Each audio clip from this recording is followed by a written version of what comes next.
Қазақстан қашан және қалай алып держава болады?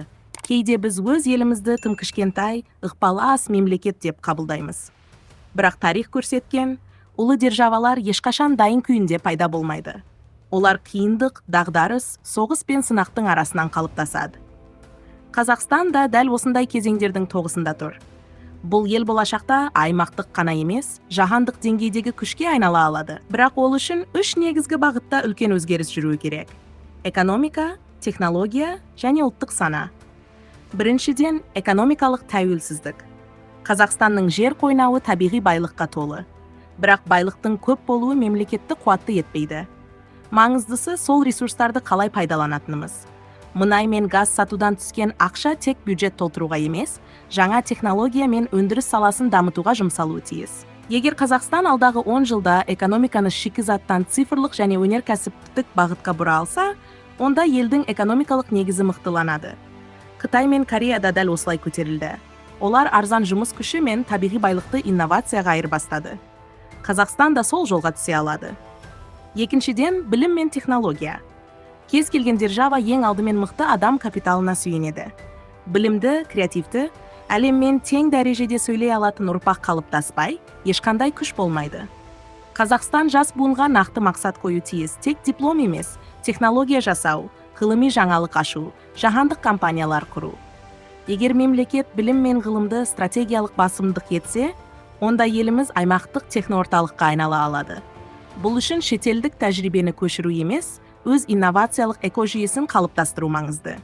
Назарбаев университеті, Астана Хаб, Қазақтелеком сияқты жобалар осы бағыттың бастамасы, бірақ оларды бүкіл ел көлемінде кеңейту керек. Үшіншіден, ұлттық бірлік пен сана. Кез келген ұлы держава өз халқының рухани қуатына сүйенеді. Қазақстан көп ұлтты, көп мәдениетті ел. Бірақ бұл әлсіздік емес, керісінше артықшылық. Егер халықтың бәрі бір мақсатқа, тәуелсіз, әділетті, заманауи мемлекет құруға бағытталса, онда ешбір сыртқы күш тоқтата алмайды. Ұлттық идея мен рухани тұтастық мемлекеттің ішкі бронясы. Геосаяси тұрғыдан Қазақстанның орны ерекше. Ол Еуразияның дәл ортасында тұр. Ресей, Қытай, Орталық Азия және Каспий арқылы Еуропаға шығатын басты дәліз. Бұл жағдай елге үлкен мүмкіндік береді.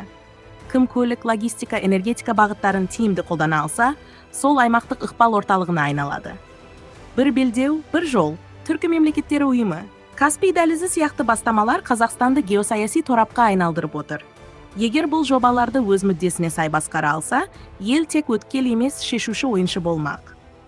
Бірақ алып держава болу үшін тек сыртқы саясат жеткіліксіз. Ел ішіндегі әділеттілік, заң үстемдігі, еркін ой мен кәсіпкерліктің дамуы қажет. Халық мемлекетке сенсе, мемлекеттің күші артады.